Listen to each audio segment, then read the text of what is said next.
let's talk a little bit about the secondary term. So what happens when you were able to find oil and gas as an oil and gas company during that time period you had for the primary term, maybe 3 years, and you've continued to produce oil and gas from that well?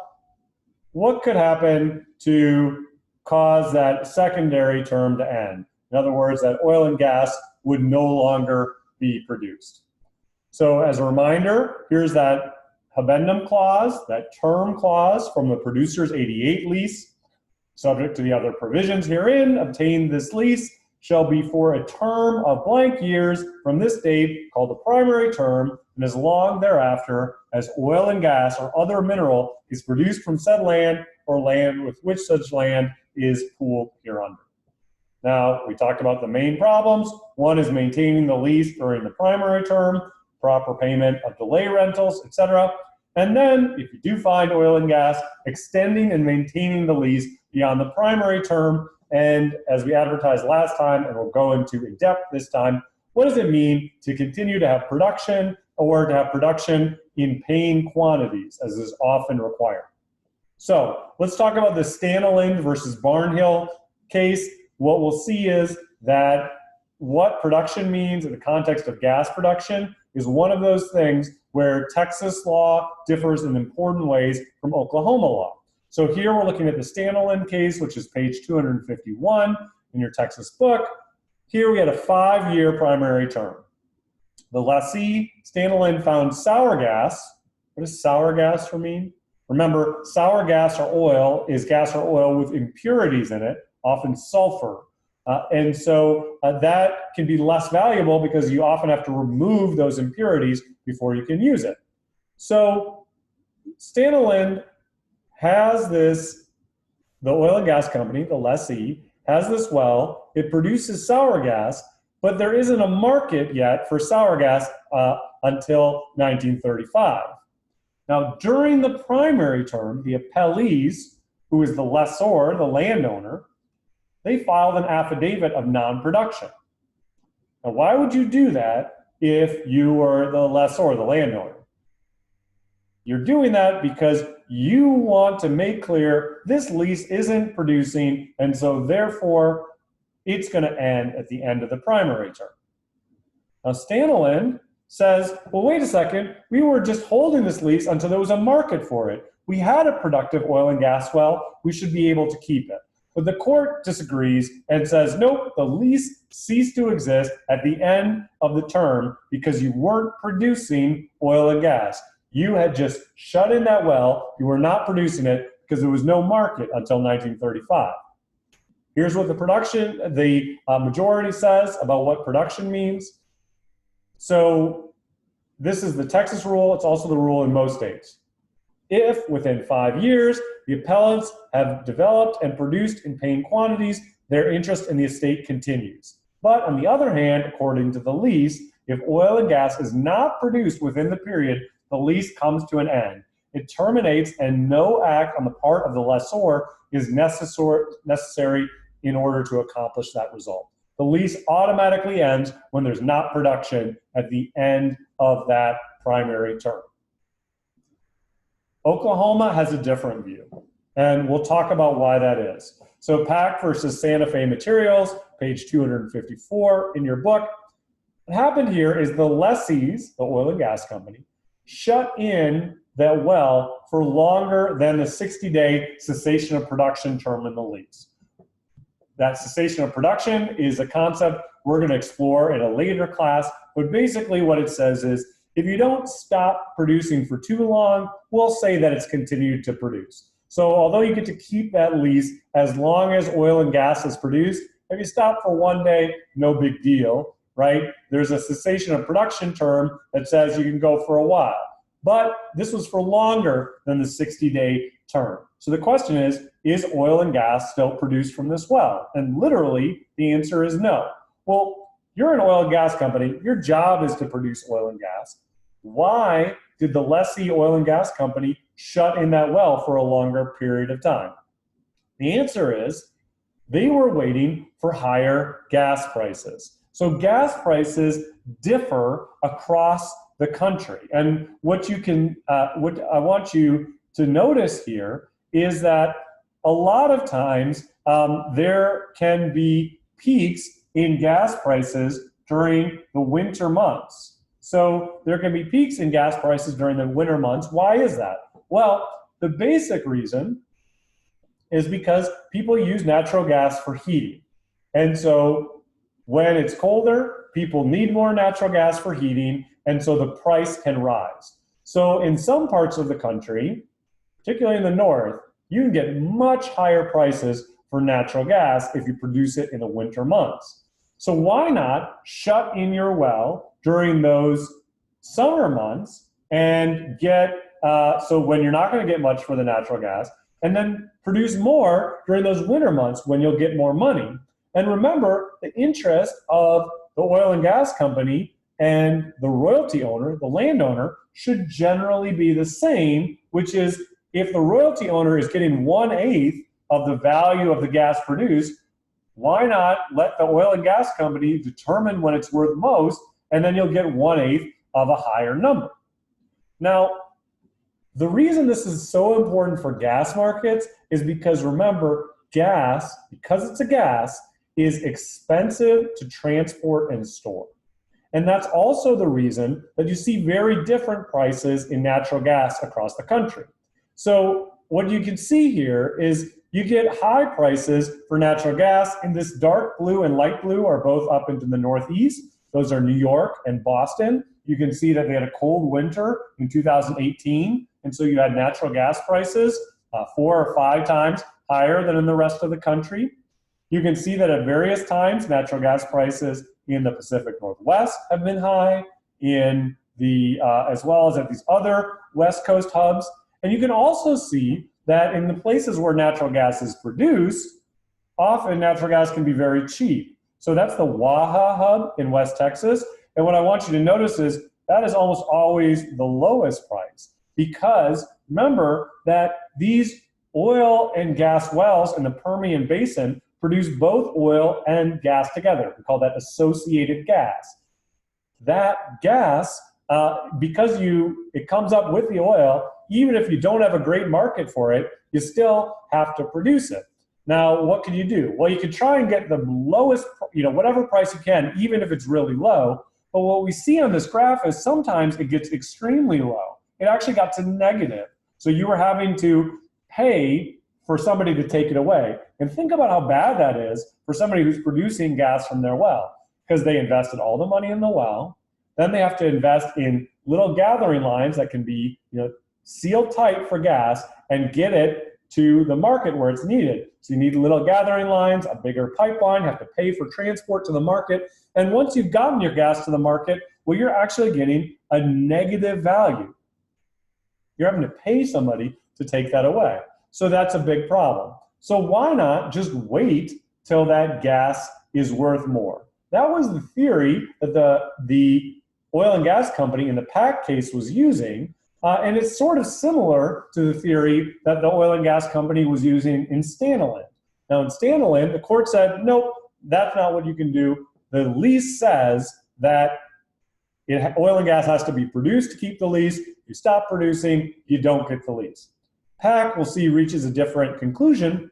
And it's basically based on this idea that natural gas can be worth a lot more or a lot less at different times and places because it's so expensive to produce and store. Oil tends to have smoother pricing around the world and over time, because if it's going to be really expensive in the future and it's really cheap now, well, try and store some of it.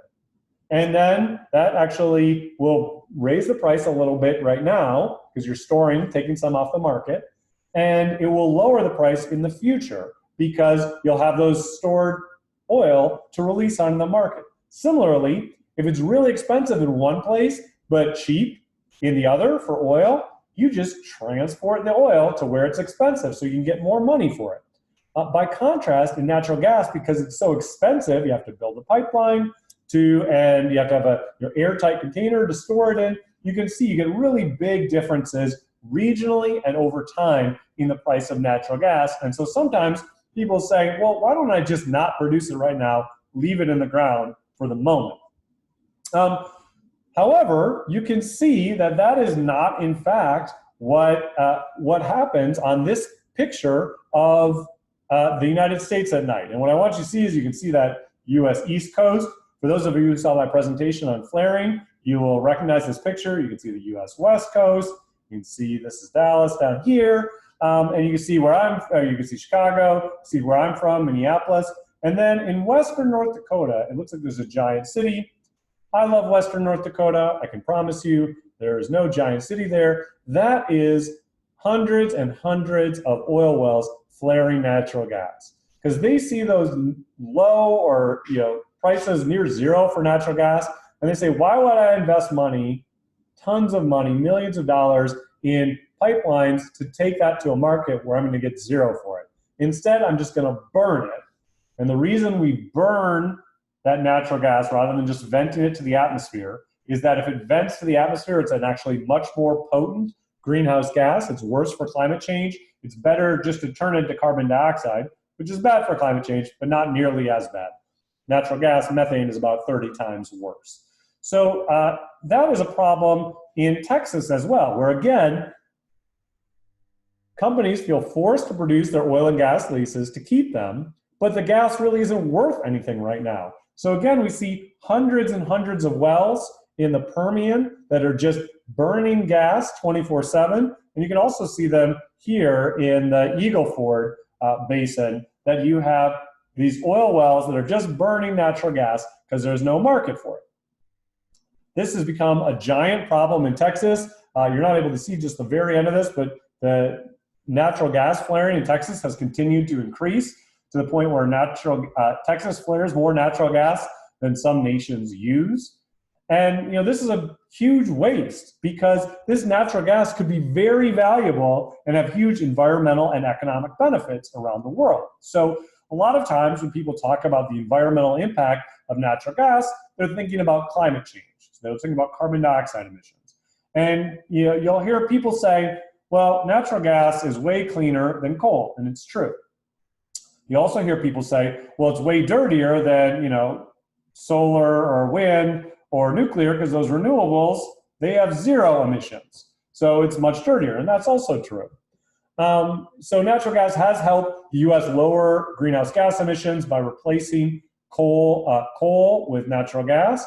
But it is, if you had a pure nuclear system, that would be substantially cleaner. I think the important thing to understand from an environmental perspective is natural gas has even bigger benefits when we look at our most pressing environmental problems, which are typically about air pollution. Not the climate, but is the air that you're breathing clean? If you look at the cost-benefit environmental problems in the world, that's probably the biggest one, even in the United States.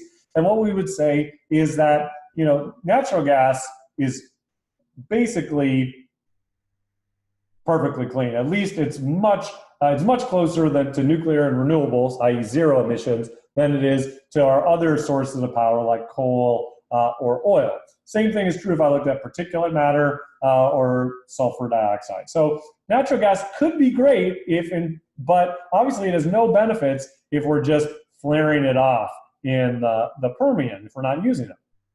It's also important to note that natural gas could have huge benefits in other places in the world, because coal is still the biggest source of power across the world. So if you could replace coal with natural gas, that'd be a big benefit. So when we look at doing that, the way we would transport that natural gas overseas is you have to liquefy it. So these are LNG. This is an LNG facility that's liquefied natural gas. Basically, that's a refrigerated ship. So you have to take that natural gas, cool it most of the way to absolute zero until it becomes a liquid, shrinks 400 times in size. It can be put on one of these refrigerated ships. Each of them costs $250 million. You ship it overseas, turn it back into natural gas, and then you have that clean burning natural gas. So what you can see is U.S. natural gas is very prized around the world. People, even if U.S. prices, and you can see them all here on the low end, are very low. So these are the world, liquefied natural gas prices. Natural gas prices in the rest of the world in Asia or in Europe are often much higher, twice or three times as high, because they want that natural gas to clean up their, as a reliable fuel that they can use instead of dirtier fuels like coal. Now, this is a more complicated version of the same thing, but the basic point I want you to get from this is gas prices are hugely variable over time. So if you have gas right now in West Texas or North Dakota, it might be worth -$, or $0, and so you're just gonna flare it. You're just gonna burn it, completely waste it to the atmosphere. But if you can hold on to it for a while, or if you could wait until we had the infrastructure to pipe it to the coast and ship it overseas, it could be worth a lot of money. And the amount of money varies. So you can see all these different places where you have natural gas prices. And you can see that they vary over time. They go up and go down. But if you could keep that natural gas until it was really needed and until you had the infrastructure to get it where it's needed, it could be worth a lot of money. So that is what was going on in this PAC case, which is that the oil and gas company had a relatively simple option. They said, look, this natural gas might not be worth a lot now, but it will be worth more this winter when people really need natural gas. So let's shut it in. And so the court is trying to say, well, so you stop producing for more than 60 days. Does that mean that your oil and gas is no longer being produced? And what the court says is no.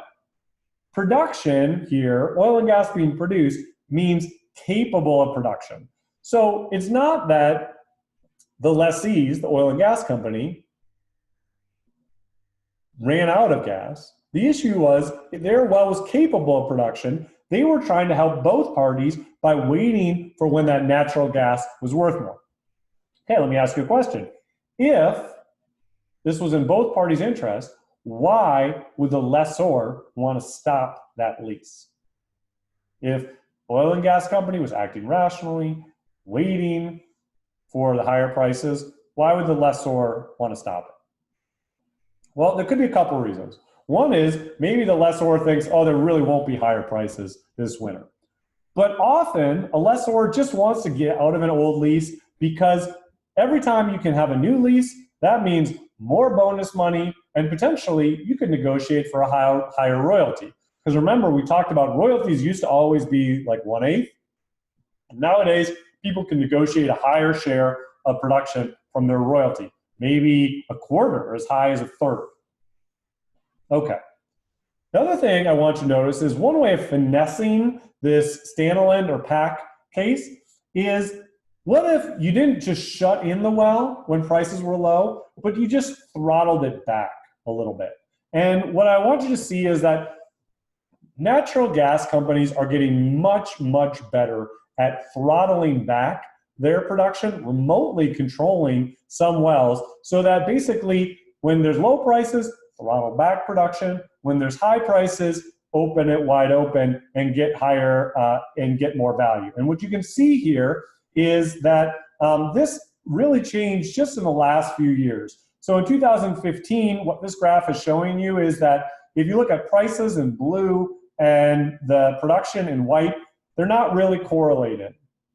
But if you look by 2016, enough companies have implemented the ability to sort of ramp up and ramp down their production from their gas wells, throttle it down or let it go wide open, that when the prices went up, basically they just increased production to take advantage of those higher prices. And so hopefully that will allow natural gas markets to be more responsive. So you don't have to completely shut down during those periods of low prices. Keep producing so that you won't get killed under Stanton, won't lose your lease, but you can take advantage of the high prices like is done in PAC. So that's an ability that companies are increasingly able to exercise. All right, so what are these different meanings of production? How do we know if oil and gas is still being produced? The majority rule is the one in Texas, it's Stanton. The well has to be actually produced and marketed. That's the rule not just in Texas, but in Kansas, Louisiana, Mississippi, Ohio. But the minority rule says, no, the well just has to be capable of production. That's sufficient. And you can see that rule in Oklahoma and West Virginia. Now, some places have the rule that oil has to be sold, but not gas. As we said, it can make more sense to shut in the gas for a while. So Montana, Wyoming, Kentucky, and Tennessee have that hybrid rule that says oil must be marketed, not gas. Okay. Now let's talk about the situation that is involved in the simulation that we've been doing in class. And this is an incredibly important case nowadays. Clifton versus Coons. It is from Texas, 1959. It's on page 258. So what happened here is the lessors, the landowner, says the lease isn't producing in paying quantities. Okay? So producing in paying quantities. Doesn't the lease say as long as oil and gas is produced, shouldn't a trickle be enough? Well, the answer, as we'll discover, is that most states say produce doesn't mean literally there's like a drop of oil coming out of it. It means in paying quantities. And basically, that means the well has to be profitable, but we'll see what that means. Okay, so the income, if you look at this well, from June 1955 through September, so for those months, was $3,250. If you look at how much the oil and gas company spent on the well, they spent almost $3,500. So they lost money on the well in these 4 months. Okay, so does that mean it's not producing in paying quantities? It's not profitable. That means the lessor should get the lease back. Well, not really, and here's why. What happened is in September 1956, so yeah, it wasn't profitable for that period of time, but the oil and gas company reworked that well.